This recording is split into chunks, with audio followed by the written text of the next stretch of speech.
Hello friends, मैं हूं सुदर्शन प्रकाश और आप देख रहे हैं यूट्यूब चैनल गुरु चकाचक। दोस्तों, 12th के बाद सरकारी नौकरी कैसे पाएं? क्या बिना कॉलेज गए भी सरकारी नौकरी मिल सकती है? दोस्तों, अगर आप भी 12th के बाद डायरेक्ट गवर्नमेंट जॉब पाना चाहते हो तो ये वीडियो आपके लिए ही बना है। यहाँ आपको मिलेंगे वो सारे ऑप्शंस जिनसे आप जल्दी नौकरी पा सकते हैं, चाहे बात हो एसएससी की, रेलवे की, पुलिस की या फिर आर्मी की। हर एक नौकरी का पूरा प्रोसेस, कौन कौन सी पोस्ट होती है, कितना सैलरी मिलता है, सब कुछ इस वीडियो में एक एक करके समझाया गया है। इसलिए वीडियो को लास्ट तक जरूर देखना ताकि कोई भी इंपॉर्टेंट जानकारी मिस ना हो जाए। तो चलिए शुरू करते हैं और सबसे पहले जानते हैं गवर्नमेंट जॉब के क्या फ़ायदे होते हैं। दोस्तों, गवर्नमेंट जॉब का सबसे बड़ा फ़ायदा है जॉब सिक्योरिटी। एक बार नौकरी लग गई तो भविष्य की टेंशन काफ़ी हद तक खत्म। दूसरी सबसे ज़रूरी बात है फिक्स्ड सैलरी, जो हर महीने टाइम पे मिलती है, चाहे बाहर कैसी भी हालात हो। दोस्तों, इसके साथ कई सुविधाएं मिलती है, जैसे medical facility, house rent allowance और कई विभागों में बच्चों की पढ़ाई तक में सहायता मिलती है। दोस्तों, गवर्नमेंट जॉब में हॉलिडे बेनिफिट भी ज़्यादा होते हैं और वर्क प्रेशर भी अक्सर प्राइवेट सेक्टर के मुकाबले कम होता है। और सबसे बड़ी बात, एक सरकारी कर्मचारी को समाज में इज्जत और पहचान मिलती है। अगर आप एक ऐसी ज़िंदगी चाहते हैं जिसमें स्टेबिलिटी हो, रिस्पेक्ट हो और एक बैलेंस बना रहे, तो गवर्नमेंट जॉब आपके लिए बेस्ट ऑप्शन है। इसके बाद जानेंगे 12th के बाद कौन कौन सी गवर्नमेंट जॉब्स अवेलेबल हैं। दोस्तों, अगर आपने 12th पास कर लिया है और आपके पास कई गवर्नमेंट जॉब के बेहतरीन ऑप्शंस हैं। सबसे पहले आता है एसएससी सीएचएसएल, जिसमें एलडीसी, डेटा एंट्री ऑपरेटर जैसी पोस्ट होती है। फिर है रेलवे ग्रुप डी और एनटीपीसी, जहां बड़ी संख्या में भर्ती निकलती है। अगर आपको पुलिस में इंटरेस्ट है तो स्टेट पुलिस कांस्टेबल और सीएपीएफ जैसी एग्जाम्स भी दे सकते हैं। इसके अलावा इंडियन आर्मी, नेवी और एयरफोर्स में भी 12th के बाद कई टेक्निकल और नॉन टेक्निकल पदों पर भर्ती होती है।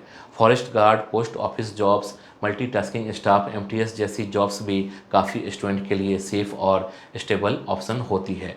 ये सभी जॉब्स ना सिर्फ रिस्पेक्ट देती है बल्कि करियर ग्रोथ का रास्ता भी खोलती है। इसके बाद है एसएससी की नौकरियां।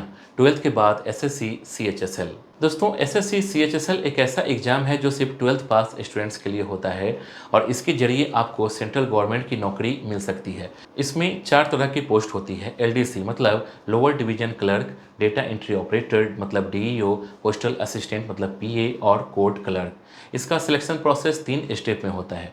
सबसे पहले टायर 1 मतलब ऑनलाइन टेस्ट, जिसमें मैथ्स, रीजनिंग, इंग्लिश और जीके पूछे जाते हैं। फिर आता है टायर 2 मतलब डिस्क्रिप्टिव पेपर और उसके बाद टाइपिंग या स्किल टेस्ट। दोस्तों, इन जॉब्स में स्टार्टिंग सैलरी 25,000 से 35,000 पर मंथ तक होती है और साथ में कई एक्स्ट्रा बेनिफिट्स भी मिलते हैं, जैसे एचआरए, टीए, मेडिकल अलाउंस भी मिलते हैं। जॉब लगने के बाद प्रमोशन और ट्रांसफ़र की भी सुविधा होती है। इसलिए अगर आप जल्दी नौकरी चाहते हैं तो एसएससी सीएचएसएल एक स्ट्रॉन्ग और सेफ ऑप्शन है। इसके बाद है रेलवे जॉब्स मतलब आरआरबी ग्रुप डी और आरआरबी एनटीपीसी 12th लेवल। दोस्तों, अगर आप 12th के बाद सीधे गवर्नमेंट जॉब की तलाश में हैं तो रेलवे जॉब्स आपके लिए एक बेहतरीन ऑप्शन है, खासकर आरआरबी ग्रुप डी और RRB NTPC 12th level. Group D में track maintainer, helper, assistant pointsman जैसी पोस्ट होती है, जबकि एनटीपीसी में clerk cum typist, train clerk, commercial cum ticket clerk जैसी जॉब्स मिलती है। दोनों के लिए सिलेक्शन प्रोसेस में कंप्यूटर बेस्ड टेस्ट मतलब सीबीटी होता है, उसके बाद फिजिकल टेस्ट मतलब ग्रुप डी के लिए और फिर डॉक्यूमेंट वेरिफिकेशन। इन जॉब्स की स्टार्टिंग सैलरी 21,000 से 31,000 पर मंथ तक होती है और साथ में मिलते हैं डीए, एचआरए और ट्रैवल फैसिलिटी जैसे बेहतरीन बेनिफिट्स। दोस्तों, रेलवे की नौकरी में न सिर्फ जॉब सिक्योरिटी होती है बल्कि प्रमोशन का भी अच्छा स्कोप होता है। इसके बाद है पुलिस कांस्टेबल भर्ती, राज्य और केंद्र सरकार। दोस्तों, अगर आपका सपना है पुलिस यूनिफॉर्म पहनने का तो 12th के बाद पुलिस कांस्टेबल भर्ती आपके लिए एक ज़बरदस्त मौका है। राज्य सरकार हर साल पुलिस कांस्टेबल, हेड कांस्टेबल और ड्राइवर कांस्टेबल जैसे पोस्ट निकालती रहती है। वहीं केंद्र सरकार की तरफ से सीएपीएफ, सीआईएसएफ, बीएसएफ, आईटीबीपी जैसी फोर्सेस में भी भर्ती होती है।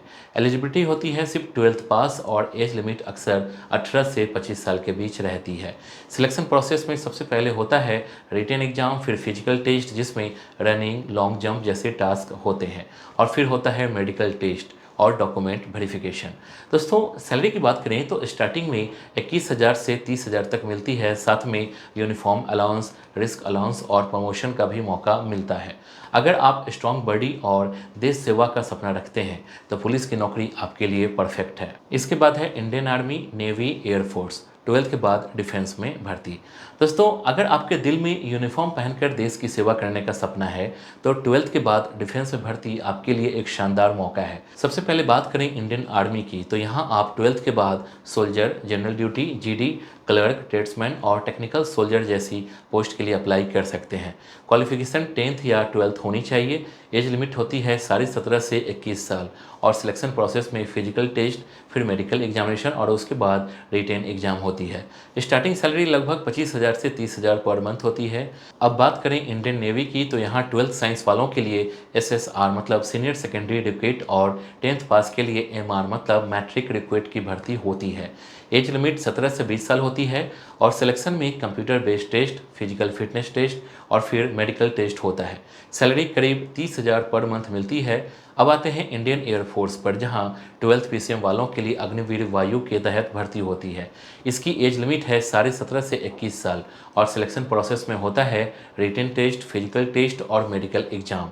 सैलरी की बात करें तो पहले साल में ही आपको लगभग 30,000 से 40,000 पर मंथ की सैलरी मिलती है। इसके बाद है post office jobs, India post में 12th के बाद नौकरी। दोस्तों, अगर आप 12th पास हैं और एक शांत और सुरक्षित और रिस्पेक्टेबल गवर्नमेंट जॉब की तलाश में हैं, तो इंडिया पोस्ट यानी पोस्ट ऑफिस की नौकरियां आपके लिए बहुत अच्छा मौका है। यहाँ पर 12th के बाद ग्रामीण डाक सेवक, पोस्टल असिस्टेंट, सॉर्टिंग असिस्टेंट और पोस्टमैन जैसी पोस्ट के लिए भर्ती होती है। JDS में ज़्यादातर भर्ती बिना एग्जाम के होती है, सिर्फ 12th में आए मार्क्स के बेस पर मेरिट लिस्ट बनती है।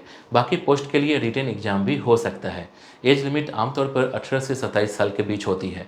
दोस्तों, सैलरी की बात करें तो स्टार्टिंग में 18,000 से 28,000 पर मंथ तक की सैलरी मिलती है, जो एक्सपीरियंस और प्रमोशन के साथ बढ़ती है। सबसे अच्छी बात यह है कि काम का प्रेशर बहुत कम होता है और समय पर छुट्टियां भी मिलती है। इसलिए अगर आप एक बैलेंस और सिक्योर लाइफ चाहते हैं तो इंडिया पोस्ट की नौकरी जरूर ट्राई कीजिए। इसके बाद है forest department, fireman, home guard. दोस्तों, अगर आपको एडवेंचर, यूनिफॉर्म और पब्लिक सर्विस में इंटरेस्ट है तो फॉरेस्ट डिपार्टमेंट, फायरमैन और होम गार्ड जैसी जॉब्स आपके लिए बहुत शानदार ऑप्शन है। फॉरेस्ट डिपार्टमेंट में 12th के बाद फॉरेस्ट गार्ड और वाइल्ड लाइफ गार्ड जैसी पोस्ट निकलती है, जहां सिलेक्शन प्रोसेस में रिटन टेस्ट, फिजिकल टेस्ट और मेडिकल होता है। वहीं फायरमैन की भर्ती में 12th पास होना जरूरी है। साथ में फिजिकल फिटनेस बहुत मायने रखती है, इसमें भी रिटेन, फिजिकल, मेडिकल टेस्ट होता है। होम गार्ड की भर्ती राज्य सरकार करती है और इसके लिए भी फिजिकल और मेडिकल चेक जरूर होता है। एज लिमिट ज़्यादातर 18 से 27 साल तक रहती है। सैलरी की बात करें तो शुरुआती सैलरी 20,000 से 30,000 पर मंथ के बीच होती है। साथ में यूनिफॉर्म, रिस्पेक्ट और आगे प्रमोशन का भी मौका मिलता है। इसके बाद जानेंगे 12th के बाद गवर्नमेंट जॉब की तैयारी कैसे करें। दोस्तों, 12th के बाद गवर्नमेंट जॉब की तैयारी करने के लिए सबसे पहले आपको ये तय करना होगा कि किस एग्जाम को टारगेट करना है, जैसे SSC, CHSL, RRB, पुलिस या डिफेंस। फिर उस एग्ज़ाम का पूरा सिलेबस समझिए, उसके हिसाब से एक डेली रूटीन बनाइए। हर दिन थोड़ी थोड़ी प्रैक्टिस कीजिए। मैथ्स, रीजनिंग, इंग्लिश और GK पर फोकस रखिए। साथ ही करंट अफेयर्स और प्रीवियस ईयर पेपर्स जरूर पढ़िए। दोस्तों, सक्सेस एक दिन में नहीं मिलती, लेकिन अगर आप रोज़ 4 से 5 घंटे कंसिस्टेंसी से पढ़ेंगे तो सिलेक्शन पक्का होगा। बस मेहनत में कमी मत आने देना। इसके बाद लास्ट में जानेंगे इंपॉर्टेंट टिप्स। एक ही साथ बहुत सारे एग्जाम्स ना दें। दोस्तों, गवर्नमेंट जॉब की तैयारी करते समय सबसे बड़ी गलती होती है एक साथ बहुत सारे एग्जाम्स की तैयारी करना। SSC, रेलवे, पुलिस, आर्मी सब कुछ एक साथ पकड़ लोगे तो कोई भी ठीक से नहीं हो पाएगा। इसलिए ज़रूरी है कि आप पहले से एक एग्ज़ाम को चूज करो, उसका सिलेबस अच्छे से समझो, उसी के हिसाब से तैयारी करो। जब एक डायरेक्शन क्लियर होगी तभी रिजल्ट आएगा। दोस्तों, फोकस जितना स्ट्रांग होगा सक्सेस उतनी जल्दी मिलती है। इसलिए कन्फ्यूज मत होइए, एक टारगेट पकड़िए और पूरी मेहनत उसी में लगाइए, तभी सिलेक्शन पॉसिबल है। तो दोस्तों, अब आपको पता चल गया होगा कि 12th के बाद कौन कौन सी गवर्नमेंट जॉब्स मिल सकती है और उनकी तैयारी कैसे करनी है। बस अब देरी मत कीजिए, एक टारगेट सेट कीजिए, सिलेबस उठाइए और आज से ही पढ़ाई शुरू कर दीजिए। मेहनत करोगे तो सफलता जरूर मिलेगी और एक दिन आप भी प्राउडली कहोगे, हाँ, मेरी गवर्नमेंट जॉब लग गई। अगर वीडियो अच्छा लगा हो तो लाइक जरूर करना, कमेंट में बताना कि आप किस जॉब की तैयारी कर रहे हो और ऐसे ही जानकारी भरे वीडियोज के लिए चैनल को सब्सक्राइब जरूर कर लेना। मिलते हैं अगले वीडियो में, तब तक के लिए ऑल द बेस्ट।